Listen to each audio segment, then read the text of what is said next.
बहुत बहुत आदरणीय मुख्य अतिथि एडवोकेट भाईचंद सिंह जी, बहुत बहुत धन्यवाद चित्तौड़ जी। आगरा की ये पावन धरती, क्रांतिकारी धरती और यहाँ उपस्थित ये ऐतिहासिक जनसमूह जो मेरे परिवार के रूप में मुझसे छोटे प्यारे भाई बहनें, बड़ी बहनें, माएं, बड़े बुजुर्ग हमें आशीर्वाद देने के लिए यहाँ आए। मैं दोनों हाथ जोड़ के उनको जय भीम जय भारत कहता हूं। प्यारे साथियों, ये ऐतिहासिक कार्यक्रम मैं इस पे अपनी बात रखूंगा, लेकिन उससे पहले मैं आप सभी को और इस मंच के माध्यम से जहां जहां तक मेरी आवाज जाएगी देश दुनिया में, मीडिया, सोशल मीडिया, अनेक प्लेटफार्म के जरिए मैं उन तमाम लोगों को जो बाबा साहब भीमराव अम्बेडकर जी में अपनी आस्था, विश्वास और भारतीय संविधान में अपने विश्वास को रखते हैं, बाबा साहब भीमराव अम्बेडकर जी की 135वीं जयंती की हार्दिक बधाई और मंगल कामनाएं भेंट करता हूं और ये प्रार्थना करता हूं महामानव तथागत बुद्ध से और सभी संतों, गुरुओं, महान पुरुषों से कि जब अगली जयंती आएगी अप्रैल में, तो उत्तर प्रदेश का मिजाज आपके बिल्कुल दिल के मिजाज जैसा होना चाहिए, ऐसी प्रार्थना करें। और आप मेरी बात को याद रखना, आगरा का यही मैदान होगा और सब ठीक रहा तो आप और हम सब लोग यहां मौजूद होंगे, लेकिन आपके संघर्षों से, आपके प्यार आशीर्वाद से इस कलम में वो ताकत होगी कि जो आगरा के लोग उस दिन कहेंगे, उस दिन शाम को इसकी घोषणा यहीं से आगरा से हम लोग करके जाएंगे। मेरी बात को आप याद रखें।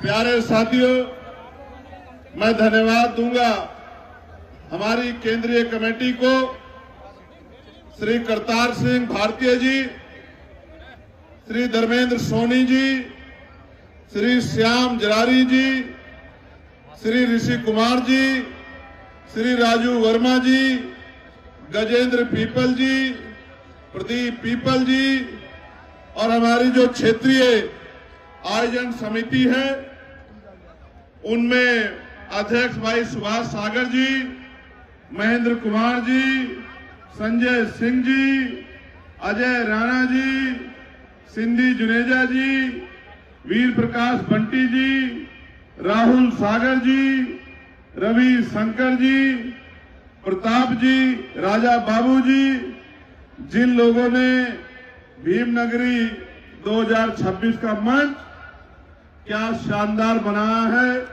सम्राट अशोक के महल के उदाहरण के तौर पे मैं इनको बहुत बहुत बधाई देता हूं। मेरे साथ चल के आए भाई सुनील कुमार चित्तौड़ जी, निमेश जी, सौरभ जी, शक साहब और तमाम साथी। अब मैं आग्रह करूंगा अपने सभी साथियों के, अगर वो अपना स्थान ले लेंगे तो वो भी मेरी बात को आसानी से सुन पाएंगे।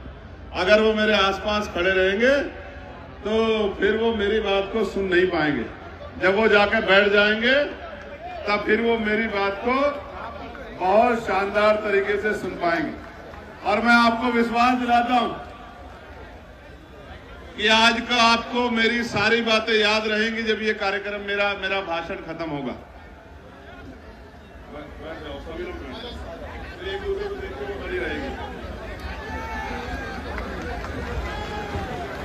प्यारे साथियों, मैं बहुजन समाज में जन्मे सभी संतों, गुरुओं और महान पुरुषों को नमन करता हूं और इसलिए नमन करता हूं क्योंकि उनका हम पे कर्ज है।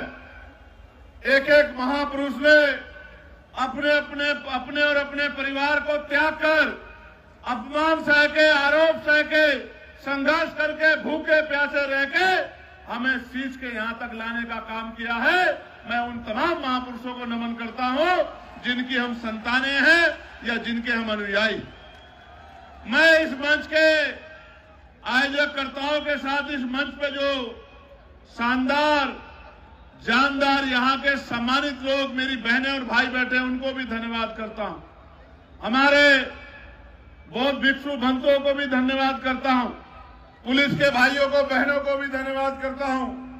लेकिन मैं माफी भी चाहता हूं उन बच्चों से जिनका आज बौद्ध रीति रिवाज से यहां विवाह हुआ। ये उनके जीवन का महत्वपूर्ण पल था। एक दूसरे के साथ उनके रिश्ते पूरे जीवन के जुड़ रहे थे। हम उनको उस तरह से प्यार, आशीर्वाद नहीं दे पाए जिसकी अपेक्षा शायद उन्होंने मुझसे की हो। मैं उनसे क्षमा चाहता हूं और उनको विश्वास दिलाता हूं कि जो प्यार आशीर्वाद में कमी रह गई है, भविष्य में किस दिन आपके प्यार आशीर्वाद को मिलकर पूरा करेंगे। आज हम व्यवस्था के कारण आपका सम्मान उस तरह नहीं कर पाए जिस तरह हम करना चाहते थे। प्यारे साथियों, महत्वपूर्ण दिन है आगरा। आगरा की पहचान दुनिया भर में ताजमहल से है, ये बात सच है।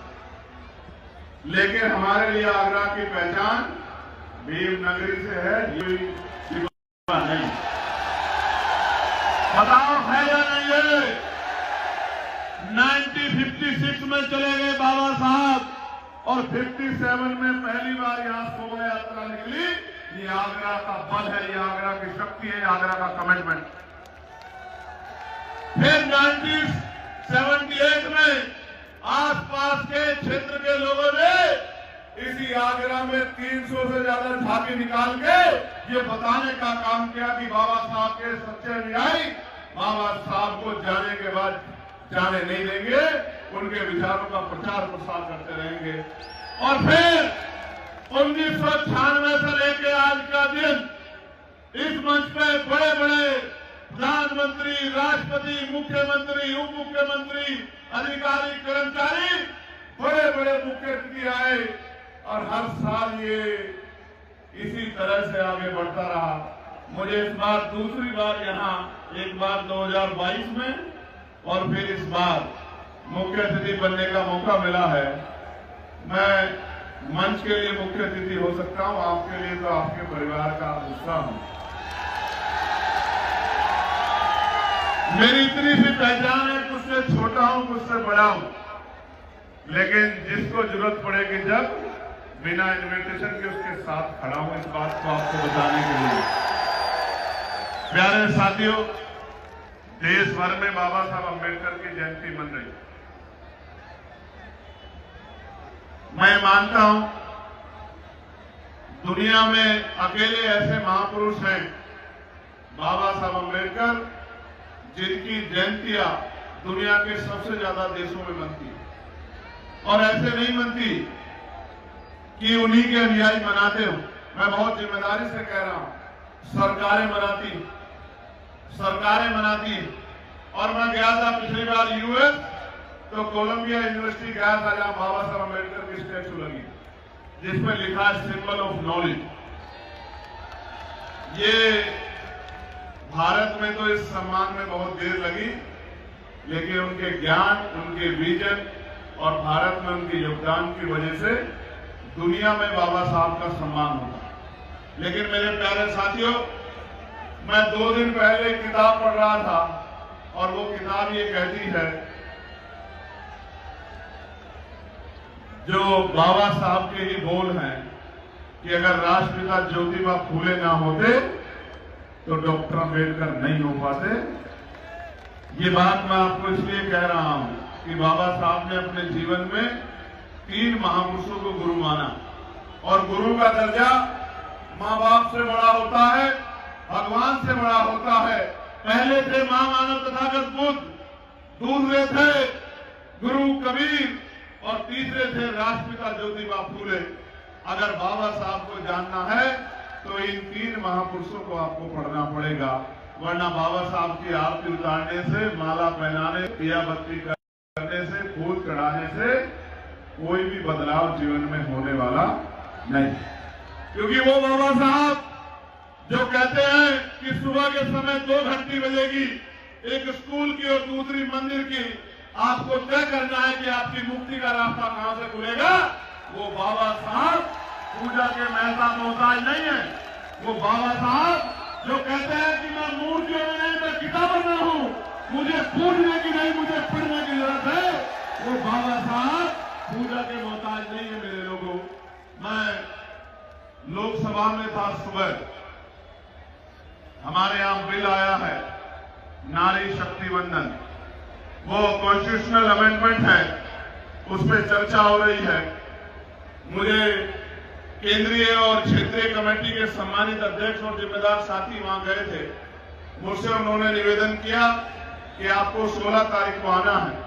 मैंने उनसे कहा कि मैं आपका आभारी हूं कि आपने मुझे इनवाइट किया है, लेकिन अगर आप इनवाइट ना करते तो भी मैं उस कार्यक्रम की शोभा बढ़ाने के लिए और खुद को गौरवान्वित महसूस करने के लिए आता। मैं पुणे कमेटी का आभार प्रकट करूंगा।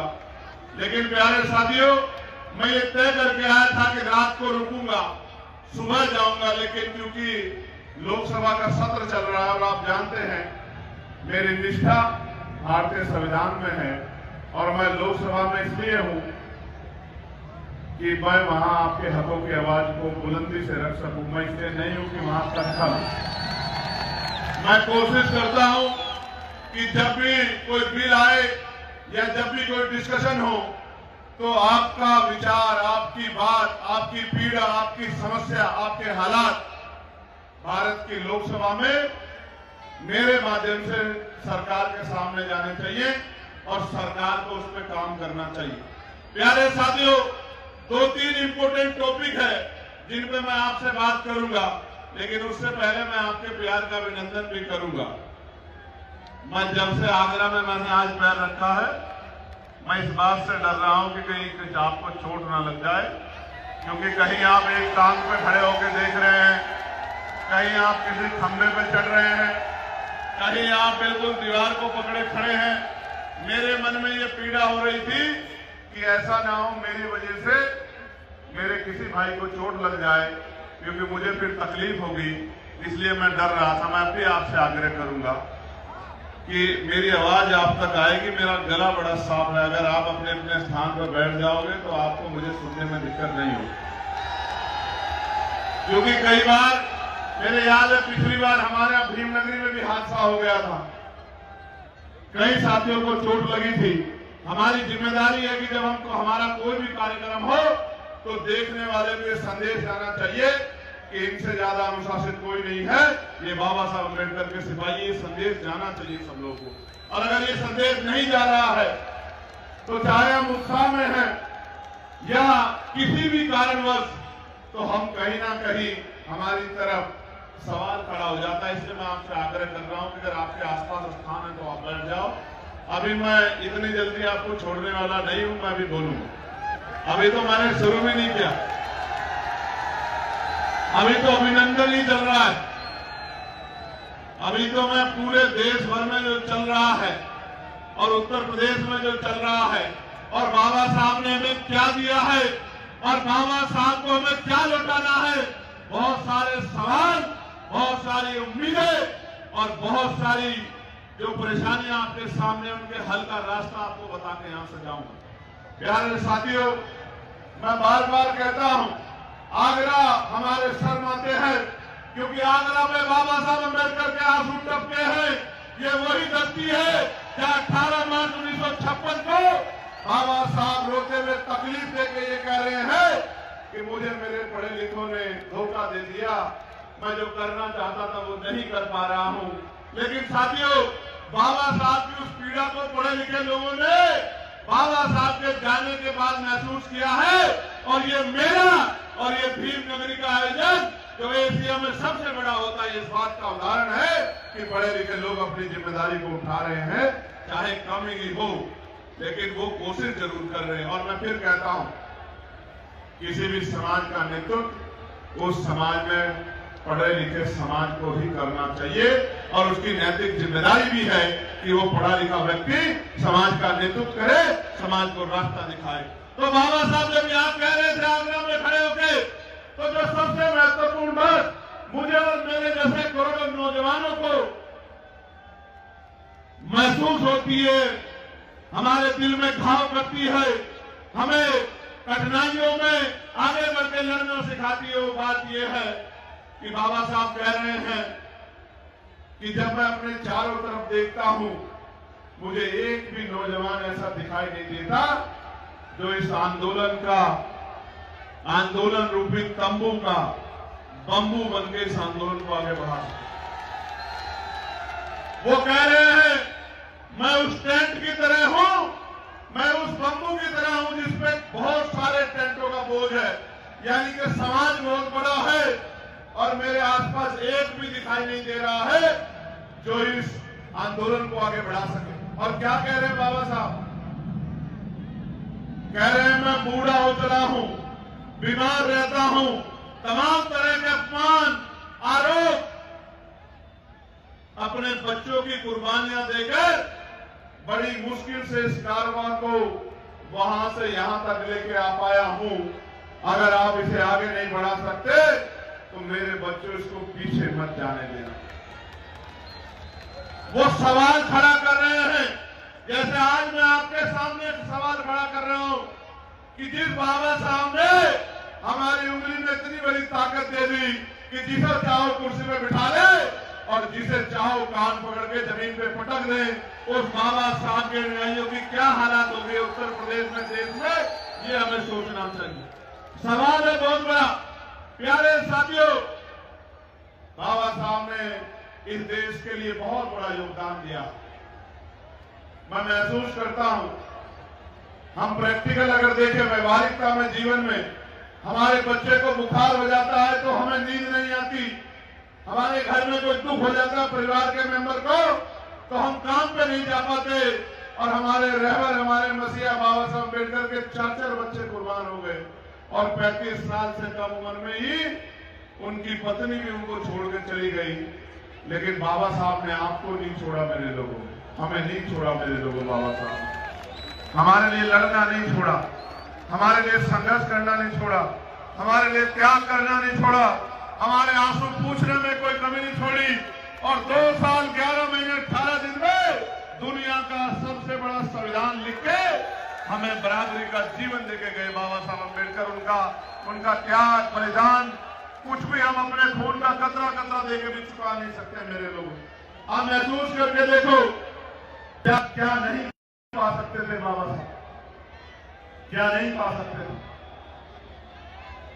आज हम लोग छोटे से पद के लिए विपरीत विचारधारा के दल में चले जाते हैं, छोटे से पद के लिए, छोटी सी कुर्सी के लिए। लेकिन मेरे बाबा साहब ने हमारे लिए, इस देश की महिलाओं के लिए, इस देश के पिछड़े वर्ग के लिए केंद्रीय कानून मंत्री पद से इस्तीफा दे दिया, लात मार दी। ऐसे थे बाबा साहब, क्यों ना उनके गुणगान किए जाए। किसी को बुरा लगे, अच्छा हम फिर कहेंगे कि हमारा अगर कोई सच्चा मसीहा था तो बाबा साहब अम्बेडकर थे। प्यारे साथियों, RBI, reserve bank of India अगर बना तो किसका योगदान था? जोर से बताओ। भांगड़ा नागर डैम बना, किसका योगदान था? मजदूरों को 8 घंटे का काम 12 घंटे से घटा के 8 घंटे का काम देना, किसका योगदान था? महिलाओं को पैर की जूती समझा जाता था, महिलाओं को सर का ताज बनाया, किसका योगदान था? मेरे लोगों, बहनों को जब वो उस दौर से गुजरनी होती है कि उनको आराम की जरूरत होती है, मैटरनिटी लीव की जरूरत होती है, मासिक जो है, जब वो डिलीवरी का समय आता है, उनको 6 महीने का अवकाश मिलना चाहिए। ये व्यवस्था किसने करा के दी मेरे लोगों? आपको वोट का अधिकार किसने दिया मेरे लोगों? आपको स्वाभिमान सम्मान का जीवन किसने दिया मेरे लोगों? और मैं बताना चाहता हूं मेरे लोगों कि आज जो बड़े बड़े कुर्ते पजामे वाले, गाड़ियां वाले, महलों वाले हमारी बस्तियों में आते हैं, अभी तो इस बार तो बड़ा प्रैक्टिकली हो गया ना कि हर आदमी कह रहा था बाबा साहब मेरे हैं मेरे हैं मेरे हैं। देखा नहीं देखा आपने? सरकार कह रही मेरे हैं, विपक्ष कह रहा मेरे हैं, वो एक दिन कह रहे हैं, मैं 365 दिन कह रहा हूं कि बाबा साहब सबके हैं, हर कमजोर के बाबा साहब हैं, हर मजबूर के बाबा साहब हैं, हर मजबूर के बाबा साहब हैं। और बाबा साहब इस देश की धरोहर है मेरे लोग। मैं बस कुछ किस्से आपके सामने रखना चाहता हूं। प्यारे साथियों, बाबा साहब पढ़ रहे थे यूनिवर्सिटी में। उस यूनिवर्सिटी की दीवारों पे दुनिया के महान विद्वानों ने बड़ी बड़ी बातें लिखी थी, बड़े बड़े स्लोगन लिखे थे। एक स्लोगन ये भी था कि मनुष्य पैदा होता है और मनुष्य मर जाता है, महापुरुष पैदा होते हैं और महापुरुष कभी नहीं मरते।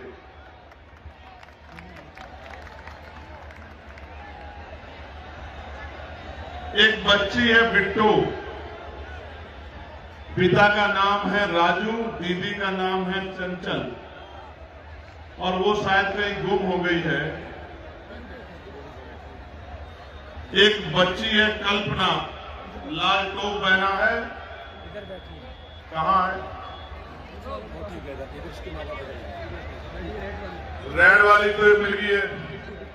कल्पना है इसका नाम या बिट्टू?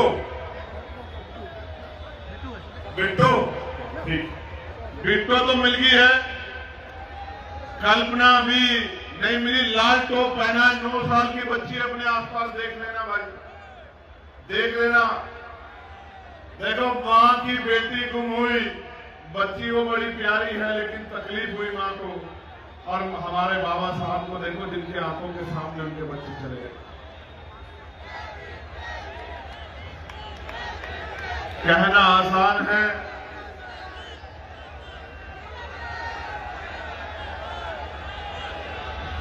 कहना आसान है, निभाना मुश्किल है।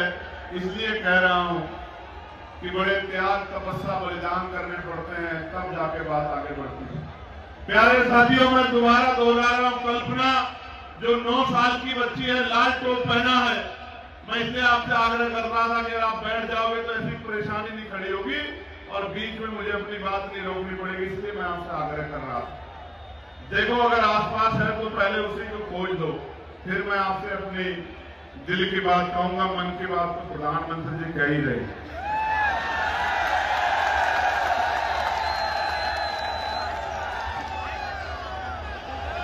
कल्पना,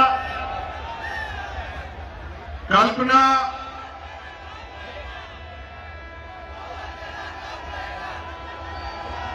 बिट्टू को ले आओ, बिट्टू को चले जाओ। अब मेरी बात पे गौर करो प्यारे साथियों। अगले 15-20 मिनट अगर आप मुझसे प्यार करते हैं तो सिर्फ मेरी बात पे गौर करो। थोड़ा सा नारों में, ये नारे तो आपको लगाने हैं अगले 364 दिन, चिंता मत करो। तो मैं बात कह रहा था कि लिखा हुआ था दीवार पे कि मनुष्य पैदा होता है, मर जाता है, महापुरुष पैदा होते हैं, लेकिन महापुरुष कभी नहीं मरते। बाबा साहब ने उस बात को मिटा दिया। जब बाबा साहब ने उस बात को मिटा दिया तो बाबा साहब की शिकायत हुई कि एक स्टूडेंट है डॉक्टर अम्बेडकर नाम का, उन्होंने स्लोगन मिटा दिया है। उनसे पूछा जाए वो इतने बड़े ज्ञानी है क्या कि उतना लंबे समय से लिखा स्लोगन उन्होंने मिटा दिया है। बाबा साहब को नोटिस जारी हुआ, बाबा साहब को अपनी बात रखने के लिए बुलाया गया। बाबा साहब ने अपनी बात रखी और क्या कहा, मेरी बात को गौर से सुनना।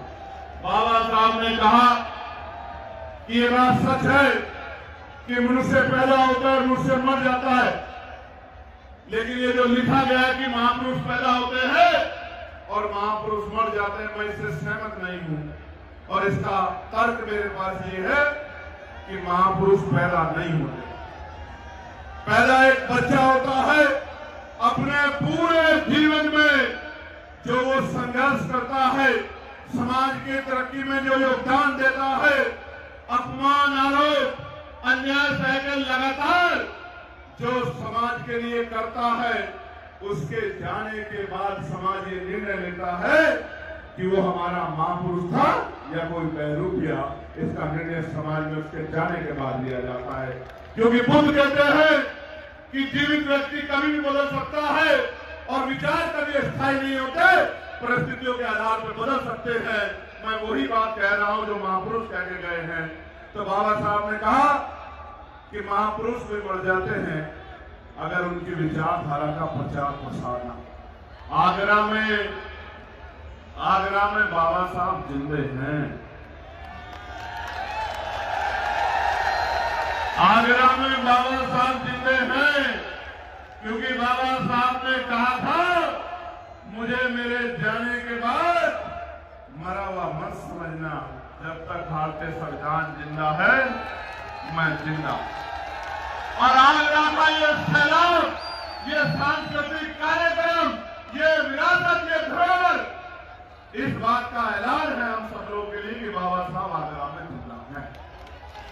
बस उन बाबा साहब को हमें पूरे उत्तर प्रदेश में, फिर पूरे देश में जिंदा करना है और उनके सपनों को पूरा करना है। जिस ये कर दिया उस दिन हर जिला आगरा होगा। मेरी बात को आप याद रखें। प्यारे साथियों, बाबा साहब ने क्या दिया, उसके लिए ये बात अगर आप नहीं जानोगे तो समझ नहीं पाओगे। 1919 से पहले इस देश में मुट्ठी भर लोग वोट करते थे, मुट्ठी भर। उसके बाद सिपाही से आई, मोन्टेगो चेन सुधार समिति बनी और सिपाही आई कि जो वोट का अधिकार है उसमें विस्तार होना चाहिए। वोट किसको मिले? जो व्यापारी है, जो जमींदार है, लगान देता है, जो बहुत पढ़ा लिखा है, जो नौकरी करता है, जिसके उद्योग धंधे हैं, जो लगान देता है, उनको वोट का अधिकार मिलना चाहिए। और जो रियासतें हैं, रियासतों के मालिकों को भी वोट का अधिकार मिलना चाहिए। कोई गरीब की बात नहीं कर रहा था, कोई महिलाओं की बात नहीं कर रहा था, कोई किसानों की बात नहीं कर रहा था, कोई मजदूरों की बात नहीं कर रहा था। फिर बाबा साहब अम्बेडकर ने 1924 में बहिष्कार हिंदुस्तानी महासभा और 1928 में उसके जरिए मेमोरेंडम दिया, जैसा आपने 2 अप्रैल 2018 को इसे जिलाधिकारी कार्यालय पर दिया था। याद है नहीं याद है? 2 अप्रैल के मेरे वीर नौजवानों, राज बदलेगा, आपके मुकदमे भी खत्म हो जाएंगे। मेरी बात को आप याद रखना।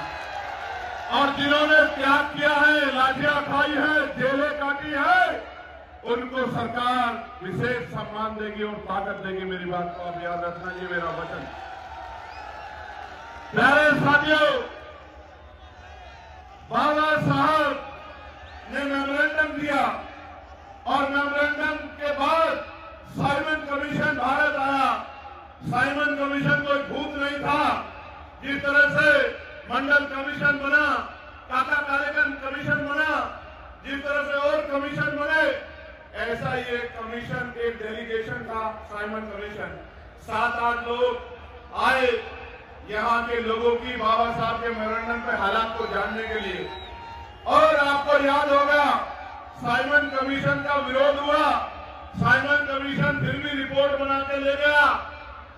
29 में साइमन कमीशन आया, 30 में लौटा, 30 में उन्होंने रिपोर्ट दी और 30 में ब्रिटिश काउंसिल ने पहली गोलमेज कॉन्फ्रेंस अनाउंस कर दी और बाबा साहब अम्बेडकर को उसमें बुलाया कि बाबा साहब को नेतृत्व करना है इस देश के कमजोर वर्गों का, जिनके लिए उन्होंने मेमोरेंडम दिया। 1930 तक की कॉन्फ्रेंस हुई, 31 की कॉन्फ्रेंस हुई, 32 की कॉन्फ्रेंस हुई। और मैं आपको बताना चाहता हूं, आगरा में खड़ा होके, किसी को अच्छा लगेगा पूरा, लेकिन सच सुनने के लिए सच्चे कानों का होना आवश्यकता है। महात्मा गांधी जी, जिनको देश ने इतना बड़ा सम्मान दिया, महात्मा गांधी जी वहां ये कह रहे थे, जो मुस्लिम रिप्रेजेंटेटिव गए हुए थे 14, उनसे कह रहे थे कि आपको कुरान की कसम है, हम आपकी सारी मांगे मान लेंगे आप बाबा साहब अम्बेडकर की मांगों का साथ नहीं देना। यहां पर प्यारे साथियों, हमने सबको सम्मान दिया है, सबको मालाएं चढ़ाई है, लेकिन किसने हमारे लिए क्या किया है ये इतिहास को जाने बगैर आप नहीं जान सकते हो। और मैं धन्यवाद दूंगा उस डेलीगेशन का जिसने कहा कि हमारा मजहब ये कहता है कि जब फैसला हक का हो और आपको वोट से सिलेक्शन करना हो तो हम किसी के हक छीनने के लिए फैसला नहीं देंगे। हमारी सारी मांगे ना मानी जाए, लेकिन हम डॉक्टर अम्बेडकर का साथ देंगे, डॉक्टर अम्बेडकर की मदद करेंगे, क्योंकि उनकी मांगे जाएगी। आज मेरे ऊपर बहुत टिप्पणियां होती हैं कि चंद्रशेखर इनका साथ दे रहे हैं, उनका साथ दे रहे हैं। मैं गारंटी से कहता हूं, जो भी कमजोर होगा, जिस पे भी अन्याय होगा, जिसके घर भी बुलडोजर चलेगा, जिसको भी इनकाउंटर से मारा जाएगा, जिसको सताया जाएगा, जिसकी जमीन छीनी जाएगी, चंद्रशेखर आजाद बिना न्योते के उसके साथ जाके खड़ा होगा। मेरी बात को आप याद रखें। प्यारे साथियों, गौर करो, गवर्नमेंट कॉन्फ्रेंस हो गई है, रिजल्ट आ गया है। ब्रिटिश काउंसिल ने कह दिया जो आदेश होगा मानना पड़ेगा। बाबा साहब भरोसा नहीं कर रहे हैं, अंग्रेजों से लड़ रहे हैं कि आपने हमारे लिए क्या किया, हमारी तरक्की के लिए क्या किया, सेना में भर्ती के रास्ते क्यों नहीं खोले, हमें रोजगार क्यों नहीं दिया, हमारे साथ जो भेदभाव था खत्म क्यों नहीं किया, हमारे लिए स्कूल क्यों नहीं खोले, हमारे लिए अस्पताल क्यों नहीं खोले। लड़ रहे अंग्रेजों से। अंग्रेज शर्मिंदा है, जवाब नहीं है पूरे काउंसिल पे। अतः ये तय होता है कि बाबा साहब को कम्युनल अवार्ड दिया जाता है। बाबा साहब कम्युनल अवार्ड लेके भारत आ जाते हैं, और जब भारत आ जाते हैं तो फिर से गांधी जी येरावदा जेल में अनशन कर देते हैं, और मजबूरी में रोते हुए बाबा साहब को पूना पैक करना पड़ता। पूना पैक। मेरे लोगों, बाबा साहब ने क्या कहा जब उन्हें डराया गया 1932 में? सुनना चाहते हो? हाथ उठाने को बताओ जो लोग सुनना चाहते हैं। बाबा साहब को जब यह कहा गया कि डॉक्टर अम्बेडकर पीछे हट जाओ, इस कम्युनल अवार्ड को छोड़ दो, तो बाबा साहब ने कहा आप मुझे यहां से ले जाकर चौराहे पर अगर उल्टा लटकाकर फांसी भी दे दोगे तो भी मैं अछूतों के अधिकारों के साथ कोई समझौता नहीं करूंगा। ये बाबा साहब अम्बेडकर, ये है बाबा साहब अम्बेडकर। और हमें अगर एक मुकदमा लग जाए तो हम कहते हैं कि हमें माफ कर दो, हम कभी आंदोलन का हिस्सा नहीं बनेंगे, उस गली से भी नहीं गुजरेंगे जिस गली में आंदोलन चल रहा है, संघर्ष चल रहा है। और बाबा साहब कह रहे हैं मुझे फांसी दे दो, मगर मैं अपने लोगों के अधिकारों को छीनने नहीं दूंगा, उनके अधिकारों में कटौती नहीं करूंगा। ये है हमारे लिए बाबा साहब मेरे साथ। प्यारे साथियों, परिणाम यह है कि 1935 में जो विस्तार हो गया है वोट का, जो प्रस्ताव मैंने बताया था, लगान, व्यापार, रियासतें, पढ़े लिखे होना, जमींदारी वालों को 10% लोगों को वोट मिल गई है, 90% लोग वोट नहीं कर रहे हैं। संविधान लिखने की बारी आ गई है। बाबा साहब कॉन्स्टिट्यूशनल असेंबली में कह रहे हैं कि ये लोकतंत्र नहीं है, इसमें मुट्ठी में लोग फैसला लेते हो और इतने 90% लोगों का जीवन प्रभावित होता हो। बाबा साहब ने क्या कहा कि जब हर व्यक्ति वोट देगा, समझदार व्यक्ति, तभी लोकतंत्र होगा और आपको जान का अचरज होगा। मेरी बात को नोट कर लो, अखबारों में छपवा दो, टीवी पे चलवा दो, कहीं सर्च कर लो, आपको जान के अचरज होगा कि कोई महिलाओं की बात नहीं कर रहा है, कोई मजदूरों की बात नहीं कर रहा है। और 1935 के एक्ट में भी, जिसको मिनी कॉन्स्टिट्यूशन कहा जाता था, 1935, एक भी महिला वोट नहीं करती है।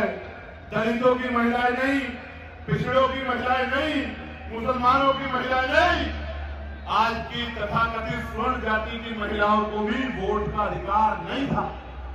नहीं था, किसी भी महिला को वोट का अधिकार नहीं था। आप समझो, जिस देश में महिलाओं को वोट का अधिकार ना हो, क्या उस देश में महिला पार्षद बन सकती थी? आज अगर वोट का अधिकार आप पे नहीं है तो क्या आप कोई चुनाव लड़ सकते हो? जोर से बताओ, लड़ सकते हो? तो ये हालात थी महिलाओं की। दोनों हाथ उठाकर धन्यवाद दो बाबा साहब अम्बेडकर को। क्यों दोगे धन्यवाद? सुनोगे?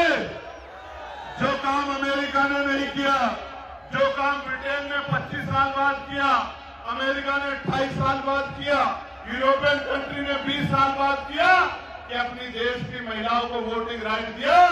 बाबा साहब अम्बेडकर ने संविधान के लागू होते ही देश की हर महिला को बराबर का अधिकार और वोट का अधिकार देने का काम किया।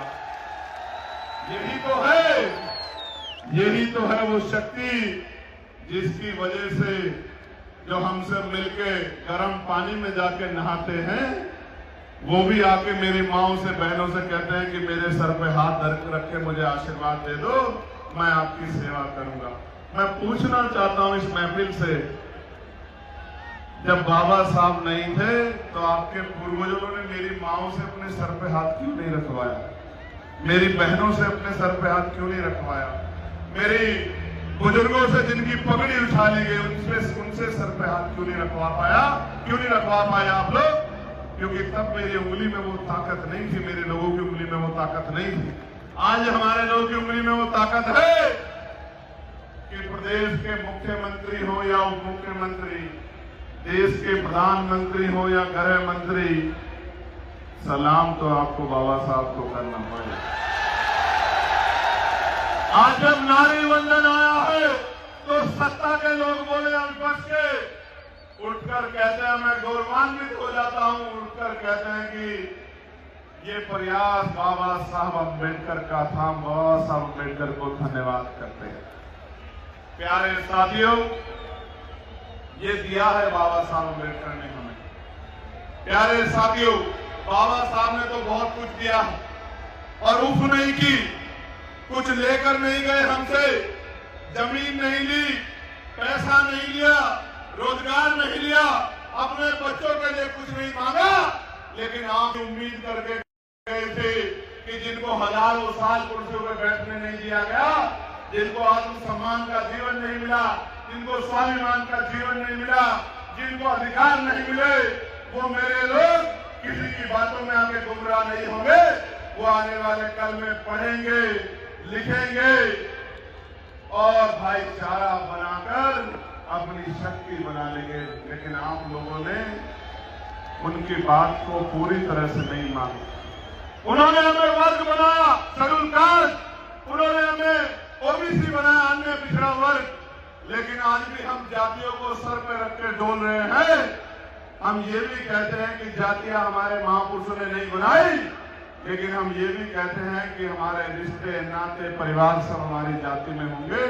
इसका मतलब कहीं ना कहीं हम अपने महापुरुषों को धोखा दे रहे हैं। प्यारे साथियों, मैं आपको कहना चाहता हूं, हर एक कमजोर हमारा भाई है, चाहे अनुसूचित जाति का हो, अनुसूचित जनजाति का, अन्य पिछड़े वर्ग का हो या अल्पसंख्यक हो या संविधान को मानने वाला, हर एक वो व्यक्ति जो संविधान में आस्था रखता, किसी भी जाति धर्म का हो, वो हमारा भाई है।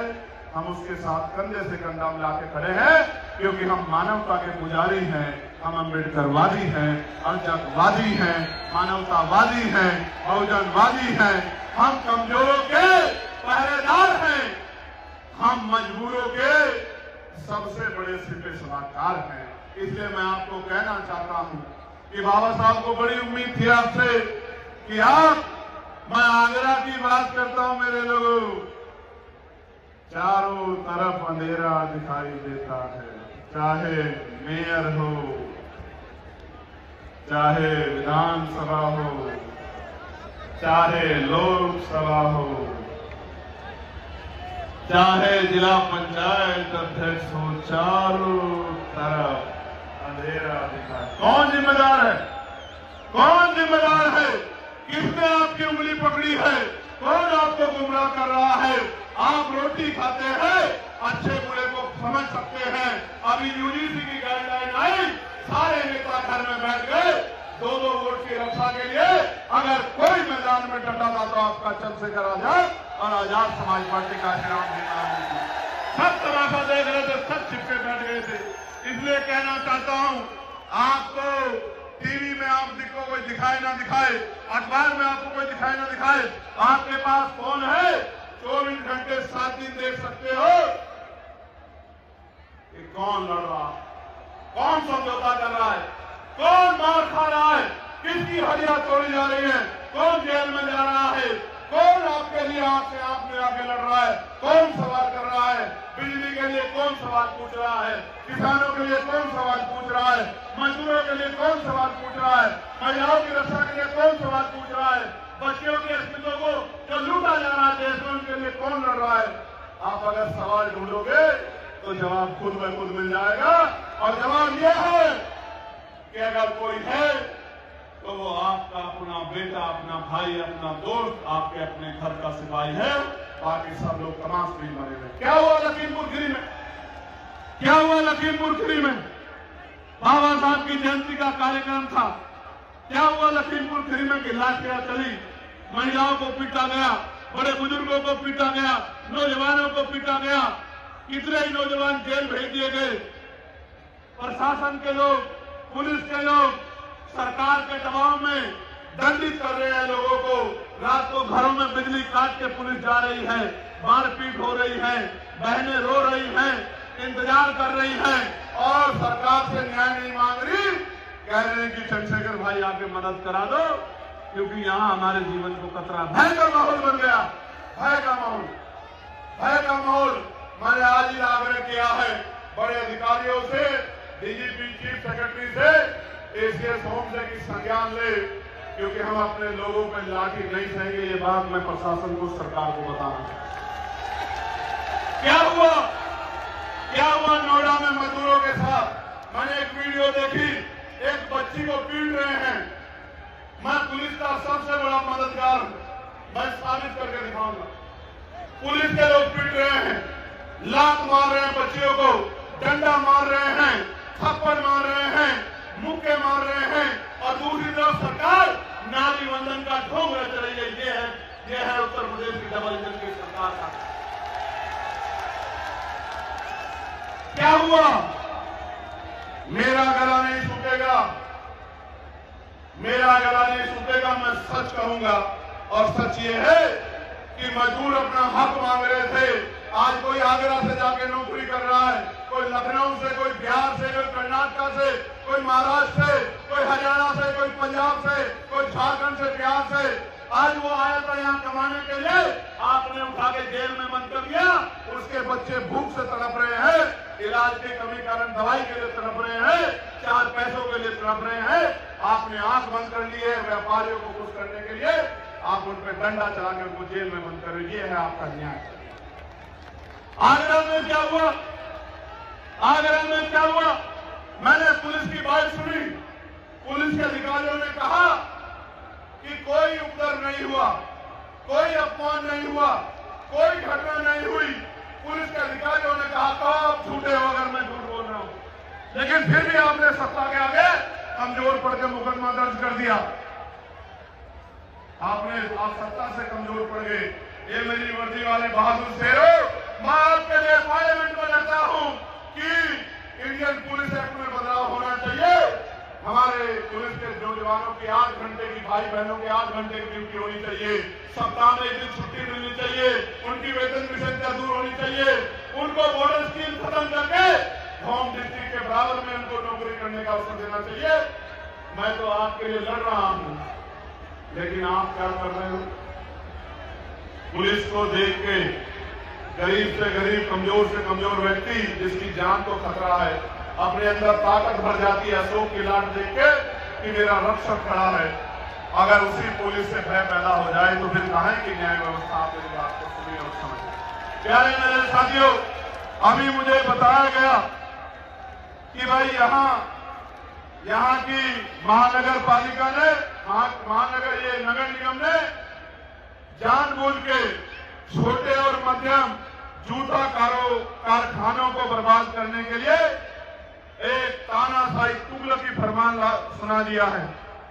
जिसमें 25 से अधिक मजदूरों के कारखानों को टैक्स लगा दिया गया है।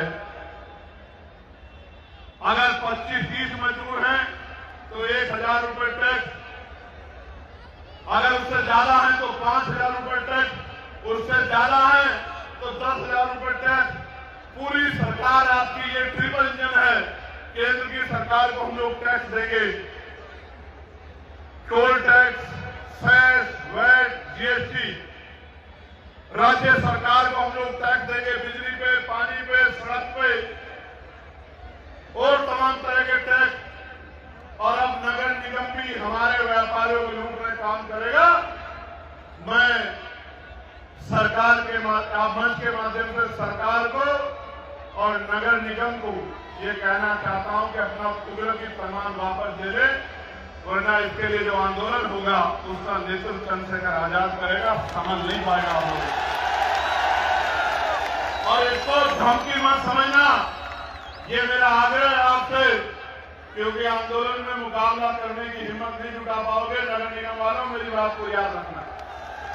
एक बात और कहता हूं, ये नगर निगम वालों को, ये आपको इतनी संख्या है आपकी, एक नगर निगम का मेयर नहीं 2 बना सकते हो, लेकिन इकट्ठे नहीं होते छोटे छोटे स्वार्थ पे, और नगर निगम का मेयर बन जाता है उधर, और फिर कहते हो कि नगर निगम हमारा खून चूस रहा है। जब बटन दबाने की बारी आती है तो दिमाग में जाति, धर्म, दोस्त, ये वो पता नहीं क्या क्या आ जाता है, और जब मार पड़ती है तो फिर आंदोलन याद आता है। आपको मुझे समझना पड़ेगा मेरे को। मुझे तो आप बुलाओ ना बुलाओ, जूता व्यापारियों के टैक्स का मामला था, मैंने पार्लियामेंट में उठाया। आशा आंगनबाड़ी बहनों का, भोजन माताओं का, पंचायत सहायकों का, रोजगार सेवकों का, पीआरडी के जवानों का, होमगार्ड भाइयों बहनों का मैंने लोकसभा में उठाया। अनुदेशकों का, शिक्षक मित्रों का मैंने लोकसभा में मामला उठाया जो वेतन वृद्धि हो, और जब हमें मौका मिलेगा हम करेंगे। लेकिन मैं आपको भी कह रहा हूं, बाबा साहब जो काम अधूरा छोड़ गए, उन्होंने कहा political power is the master key, is the master key. भाई you can open an each door of your success. मैं आपसे पूछना चाहता हूं, बाबा साहब कह रहे हैं कि राजनीतिक सत्ता वो चाबी है जिससे आप अपनी सारी समस्याओं का हल कर सकते हो। तो भाई आप राजकाज क्यों नहीं बनाते? आपका उंगली कौन पकड़ता है? कोई पकड़ सकता है क्या उत्तर प्रदेश में आपकी उंगली? वो दिन चले गए जब बूथ कैप्चर होते थे, वो दिन चले गए, वो दिन चले गए जब एक लाठी से पूरा गांव हाँक लिया जाता था।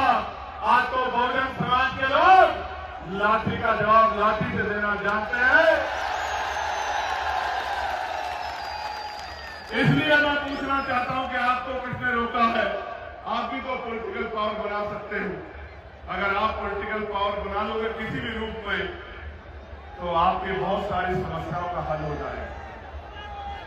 मेरे लोगों, अच्छी शिक्षा के लिए 15-20 हजार रुपए खर्च करने पड़ते हैं, अच्छे इलाज के लिए 5-4 हजार रुपए खर्च करने पड़ते हैं, जबकि संविधान गारंटी देता है कि रोटी, कपड़ा, मकान और आरटीई, राइट टू एजुकेशन, शिक्षा और अच्छे स्वास्थ्य सेवाएं हर व्यक्ति का अधिकार है। ये गारंटी बाबा साहब का संविधान देता है। मैं जो बोल रहा हूं इसका अधिकार संविधान देता है। मैं जो एजुकेशन करता हूं, आंदोलन करता हूं, आप जो आंदोलन करते हैं उसका अधिकार संविधान देता है। मुझे लोकसभा में आरक्षण का अधिकार, विधानसभा में आरक्षण का अधिकार, पंचायत चुनाव में लोकल बॉडी में आरक्षण का अधिकार ये संविधान देता है। मेरे जीवन की रक्षा का अधिकार और मेरी तरक्की का अधिकार बाबा साहब अम्बेडकर 1950 में सुरक्षित करके गए हैं। बाबा साहब ने तो हमें दिया है, हमने लौटाया नहीं है। मेरे लोगों, आज जिम्मेदारी है कि आप और हम ऐसे मुट्ठी बांध के, ऐसे जैसे मैंने बांधी है मुट्ठी बांध के ये संकल्प कर रहे हैं कि बाबा साहब आपका जो अधूरा काम है हम लोग उसको पूरा करेंगे, और जब तक पूरा नहीं होता हम लोग चैन से नहीं बैठेंगे। मेरे साथ मुट्ठी बंद करके वादा करो मेरे लोगों, अगर आप जिंदा कौम हो, अगर आप जिंदा हो तो चले जाओ, वरना मुर्दा समझ के कुचल दिए जाओगे। मुट्ठी बंद करो, मुट्ठी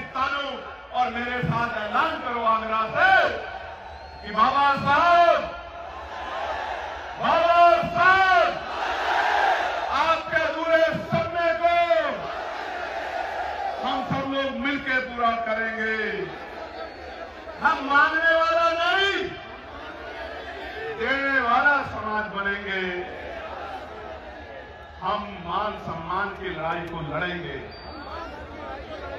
ऐसी आवाज आ रही जैसे मैं बकरियों की महफिल में आ गया। जोर से आवाज लगाओ कि हम मान सम्मान की लड़ाई लड़ेंगे, हम पढ़ लिख कर ज्ञान हासिल करेंगे, हम रोजगार करेंगे, हम मालिक बनेंगे, नौकर नहीं बनेंगे। नौकर चाहे छोटा हो या बड़ा, नौकर नौकर होता है। और बाबा साहब हमें मालिक बना के गए हैं। मालिक मालिक होता है, नौकर नौकर होता है। मालिक नौकर नहीं होता और नौकर मालिक नहीं होता। मेरी बात को याद रखना। दूसरों के महलों से अच्छी होती है अपनी झोपड़ी, और झोपड़ी में भी मालिक मालिक होता है और दूसरों के महलों में भी नौकर नौकर होता है। मेरी बात का मैं जो कहना चाहता था वो मैं कह चुका हूं, और आप जानते हो मैं क्या कह रहा हूं। मैं आज आपसे रोटी कपड़ा मकान नहीं मांगने आया। मैं आपसे आपके जो स्वाभिमान आपने छिपा लिया उस छुपाए स्वाभिमान को जगाने के लिए आया हूं। अपने बहुजन समाज से कि कहा गया कि संघर्षों के साए में घनघोर जवानी पलती है और इतिहास उधर झुक जाता है जिस और जवानी चलती है। आदरणीय, ये कहा गया है कि नौजवान जब अंगड़ाई लेता है तो इनकलाब आता है, और नौजवान जिस दिन कोई चीज ठान लेता है तो उसको पूरा करके छोड़ता है। मैं आपसे भी कह रहा हूं, क्या कर्ज लेके साथ जाओगे या कर्ज उतार के जाओगे? महापुरुषों का बताओ, जोर से बताओ। कर्ज लेके जाओगे या उतार कर जाओगे? लेकर तो नहीं जाओगे, साथ संघर्ष करोगे ना। अभी आंदोलन करेंगे नगर निगम वाले में, आओगे नहीं आओगे? ये जो झूठे मुकदमे इनको खत्म कराने के लिए आंदोलन करेंगे, आओगे नहीं आओगे? जेल से डर तो नहीं जाओगे, मुकदमों से डर तो नहीं जाओगे? मान्यवर, मैं आज आपको कह रहा हूं आगरा की धरती से, नौजवानों को कोई कम ना आके, इस देश की आजादी में नौजवानों का खून शामिल है। करतार सिंह सराभा 19 साल के थे। शहीद आजम सरदार भगत सिंह 23 साल के थे। मातृभूमि की रक्षा के लिए हंसते हंसते फांसी का फंदा चूम लिया। उप नहीं कहा, नौजवान अगर कुछ ठान लेगा तो निजाम बदल के ही पीछे हटेगा। विजय या वीर गति इसके बाद इससे पहले पीछे नहीं आ जाएगा, क्योंकि जिनके बाल काले हैं वो समझौते नहीं करते हैं। बताओ, मदद करोगे नहीं करोगे? अपने अपने स्थान पर ऐसे खड़े हो, दोनों हाथ करके। मोबाइल की टॉर्च ऑन कर लो, दिखना चाहिए हमारा आदमी कहां तक खड़ा है। मैं इतना पसीना पूछ लूं, इतना टॉर्च ऑन कर लो।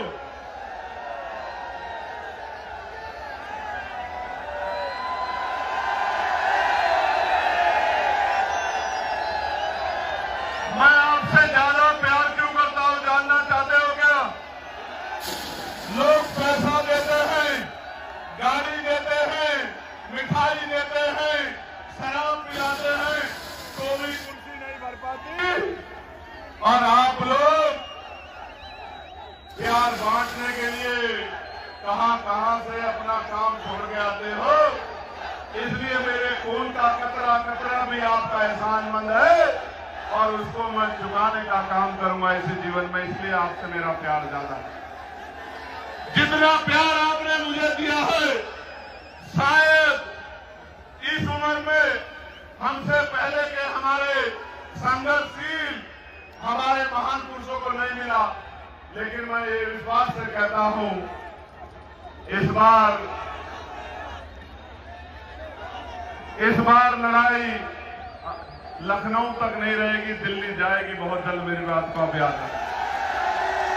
लखनऊ का किला तो हम लोग 4-4 बार फतेह कर चुके हैं। कर चुके नहीं कर चुके, बताओ। तो लखनऊ को सिर्फ झांकी है, असली पिक्चर दिल्ली में होगी लाल किले से। मेरी बात को आप याद रखना।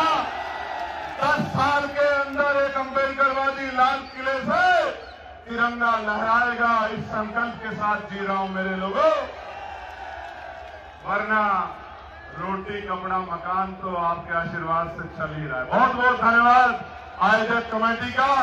जय भीम, जय भीम, जय भारत, जय संविधान, जय मंडल, जय जोहर। हमारी एकता जिंदाबाद, हमारा भाईचारा जिंदाबाद, हमारा देश जिंदाबाद। बहुत बहुत धन्यवाद। बाबा साहब अमर है।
प्यारे साथियों, ये कैसा है, ये मंच कैसा है बताओ। और इस मंच पे तिरंगे के साथ पंचशील कैसा लग रहा है बताओ। मजा उस दिन आएगा जिस दिन आपके घर भी ऐसे होंगे। मेरी बात को अब याद रखना। एक सवेरा निकलेगा जब आप संघर्ष करके जाओगे, आपके हिस्से में भी अधिकार आएंगे। और झोपड़ी वाले जो गरीब हैं, कमजोर हैं, वो भी सम्मान का जीवन प्राप्त करेंगे। ऐसी लड़ाई हम लोग करेंगे। बहुत बहुत धन्यवाद।